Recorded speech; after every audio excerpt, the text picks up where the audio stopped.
જો આ રીતના આપણે આ જો આમાં જે છે માખણ બધું લેવાઈ ગયું એટલે આમાં જે છાશનો ભાગ હતો એ પાણીમાં આવી ગયો છે, માખણ બધું નાખી દીધું છે. જો આ રીતના અમે ગાયનું ઘી તૈયાર કરીએ છીએ.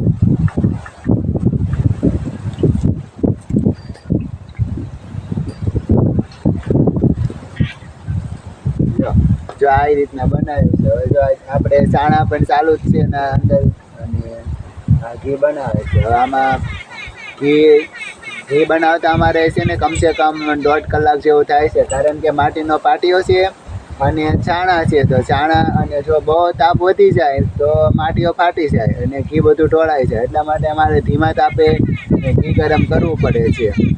એટલે અમારે કમસે કમ 1.5 કલાકનો સમય લાગે છે 1 કિલો ઘી બનાવતા. કે અમે માખણ જ્યારે ગરમ કરીએ ને ત્યારે એ 1.5 કલાક જેવો સમય લાગે છે. તો હાલો આપણે હું તમને કઈ રીતે આ ઘી તૈયાર થાય એ આપણે વિડીયોમાં બની રહેજો. એટલે હું તમને કહીશ કે કઈ રીતે છે મેં આ વિડીયો બનાવ્યો ને આ ઘી કઈ રીતે તૈયાર કર્યું છે. તો જય ગૌ માતા.